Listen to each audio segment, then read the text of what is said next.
Olá e bem-vindos! Sabe aquela sensação de que há algo invisível a travar o nosso progresso? Uma força que nos mantém presos a padrões antigos, quase sem a gente perceber?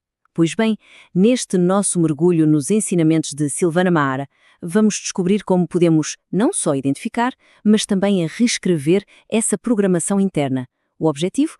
Transformar a nossa realidade de dentro para fora.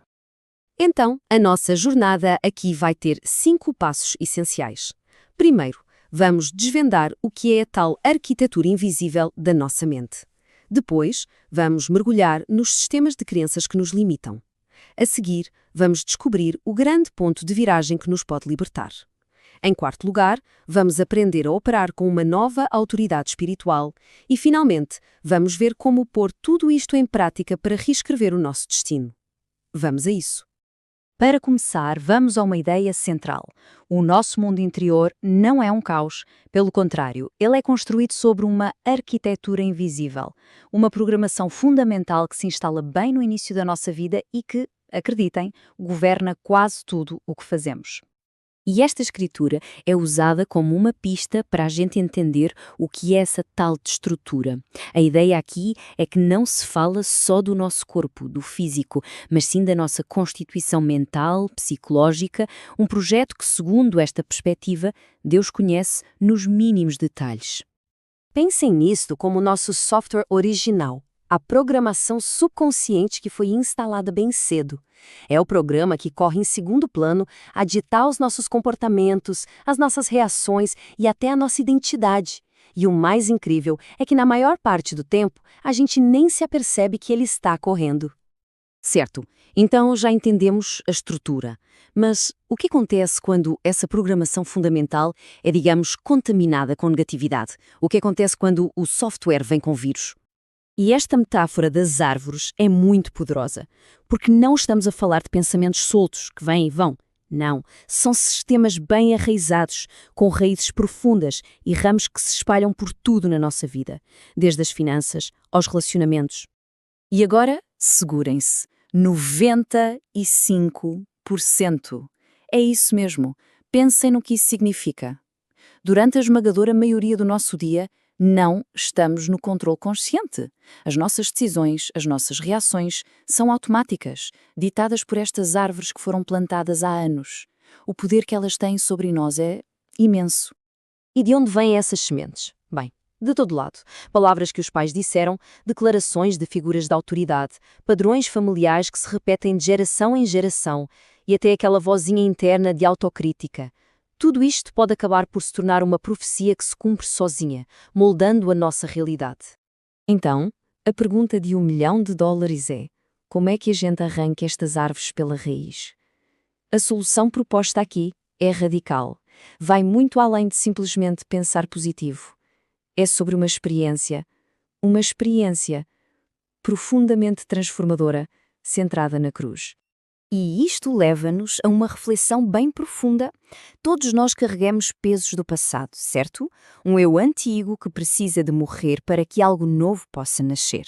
E muitas vezes é a vergonha ligada a esse passado que serve de adubo perfeito para estas árvores malignas crescerem. Olhem só este testemunho que torna tudo isto tão real e palpável. Mostra como uma única memória, um único erro, pode definir uma vida inteira, prendendo uma pessoa numa identidade de culpa e vergonha durante décadas. O que é proposto aqui é uma prática de visualização muito ativa e poderosa. Não é uma aceitação passiva, mas um ato intencional. A ideia é visualizar-se a caminhar de costas para a cruz, sentir o peso daquela identidade antiga a morrer, para que finalmente se possa abraçar uma nova. E esta frase, uau, ela resume perfeitamente a virada de chave. A cruz, que normalmente vemos como um lugar de morte, é aqui ressignificada como um lugar de nascimento. O fim do velho eu é, na verdade, o começo da nova criatura. Ok, então essa nova identidade nasceu. E agora? Como é que a gente protege essa liberdade recém-conquistada?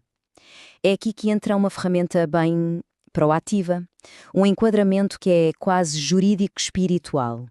Sabe, a gente está muito acostumado a pensar na nossa relação com Deus como a de um pai, de um amigo, certo? algo baseado em intimidade e intercessão. Mas o que é apresentado aqui é um outro paradigma, um que complementa o primeiro. A ideia de Deus como um juiz justo, onde a interação se baseia em princípios de justiça. Mas afinal, o que são essas tais cortes celestiais? A ideia é enquadrar a oração não só como uma conversa, mas como um processo legal, uma dimensão espiritual onde se pode apresentar um caso para anular as acusações ou as bases legais que, segundo esta visão, o inimigo usa para atuar na vida de uma pessoa.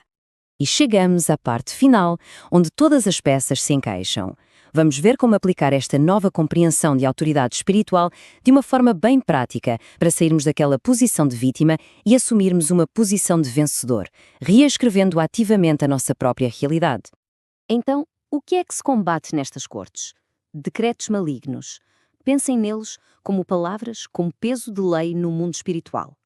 A fonte dá o exemplo de ter sido chamada de ladra em criança, um decreto que a afetou durante anos, dando ao inimigo um suposto direito legal para atuar na sua vida. E como é que isto funciona na prática? O processo é surpreendentemente metódico. Primeiro, identifica-se a palavra negativa. Depois, apresenta-se o caso na corte celestial. Pede-se o cancelamento formal desse decreto. E, por fim, recebe-se e aplica-se o novo verdito. É a passagem final de uma posição passiva para uma de autoridade legal na própria vida espiritual. E assim a gente fecha o nosso percurso. Com esta reflexão, vimos um caminho que vai desde identificar programações antigas até, de facto, anulá-las ativamente. Fica a pergunta no ar. Que palavra limitadora, que antigo decreto está aí só à espera de ser levado à corte para ser finalmente cancelado?